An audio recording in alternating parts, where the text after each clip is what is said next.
जगदम्बे मात की जय। श्री हरि ओम श्री परमात्मने नमः। श्रीमद्वैपायन मुनि वेद व्यास प्रणीत महाभागवत देवी पुराण 31वां अध्याय। कुमार कार्तिकेय का तारकासुर के विनाश के लिए ससैन्य उद्यत होना। ब्रह्मा जी द्वारा उन्हें वाहन के रूप में मयूर तथा अमोघ शक्ति प्रदान करना। कार्तिकेय को देवसेना का सेनापतित्व प्राप्त होना। नारद जी बोले, महादेव, आप यह बताने की कृपा करें कि पार्वती पुत्र कार्तिकेय ने युद्ध भूमि में देव शत्रु तारकासुर का कैसे संहार किया। प्रभु, अपने माता पिता से उनका परिचय कैसे हुआ और देवी पार्वती तथा महेश्वर ने पुत्र प्राप्ति के बाद क्या किया। श्री महादेव जी बोले, वत्स, युद्ध भूमि में पार्वती पुत्र ने जिस प्रकार तारकासुर का संहार किया उसे मैं कहता हूँ, सुने।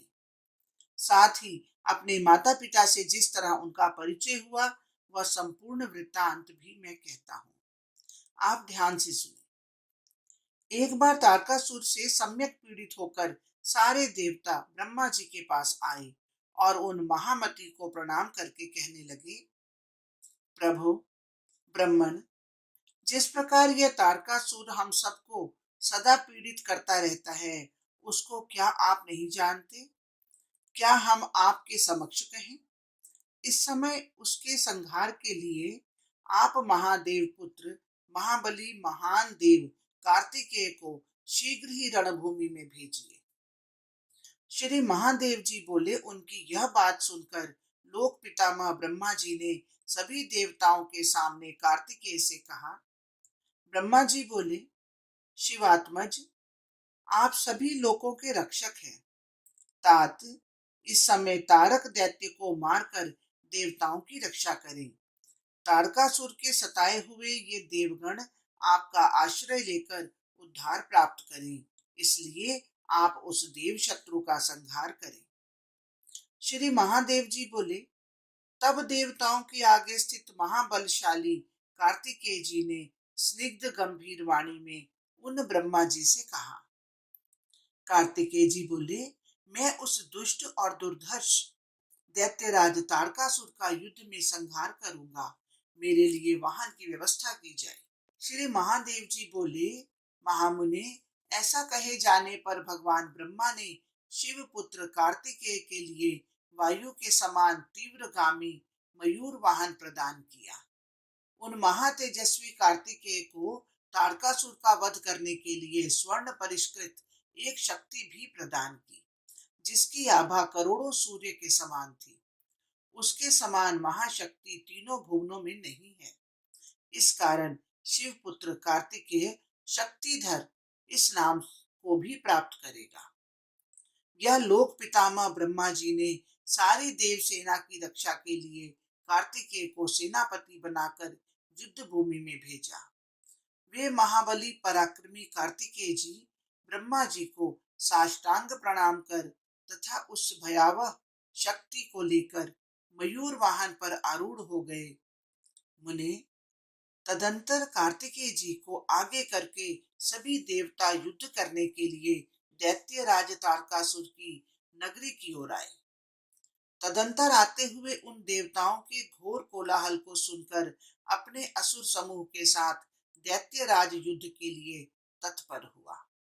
वह दुर्धर्ष दैत्यराज अगणित घुड़सवारों और पैदल सिपाहियों के साथ हजारों हाथी घोड़े लेकर युद्ध के लिए व्यवस्थित हो गया।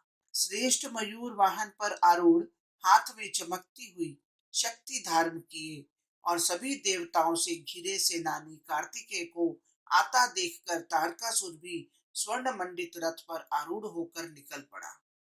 उसके रथ पर सिंह वाहांकित उसके रथ पर सिंह वाहांकित अनेक ध्वजाएं थी। पताकाएं सुशोभित हो रही थी। महामते, जब वह अपने रथ के धुरे के घोर शब्द से धरती को कंपाता हुआ आगे बढ़ा, तब अति भयंकर अपशकुन दिखाई देने लगे। मुने, सूर्य का भेदन करके उसके रथ के समीप ही उल्कापात होने लगे। घोड़ों की आंखों से अश्रुधारा निकलने लगी। सभी योद्धागण दुखी मन हो गए और गृध्रादि अशुभ पक्षीगण भयानक शब्द करते हुए गिरने लगे। इस प्रकार अनेक भयानक अपशकुनों को देखकर भी देवताओं को पीड़ित करने वाला वह दैत्यराज तारकासुर विशाल दिव्य धनुष लेकर क्रोध पूर्वक शिवपुत्र कार्तिकेय को युद्ध में जीतने की लालसा से आगे बढ़ा।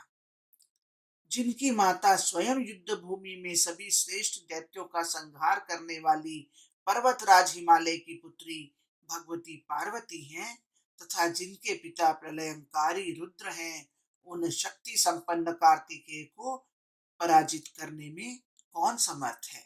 हरिओम तत्सत, हरिओम तत्सत। इस प्रकार श्री महाभागवत पुराण के अंतर्गत श्री महादेव नारद संवाद में तारकासुर संग्राम में कुमारागमन वर्णन नामक 31वां अध्याय पूर्ण हुआ।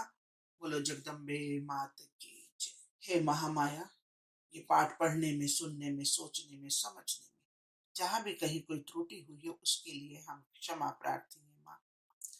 जो कुछ पढ़ा गया, सुना गया, सोचा गया, समझा गया, सब कुछ श्री कृष्ण अर्पणामस्तु।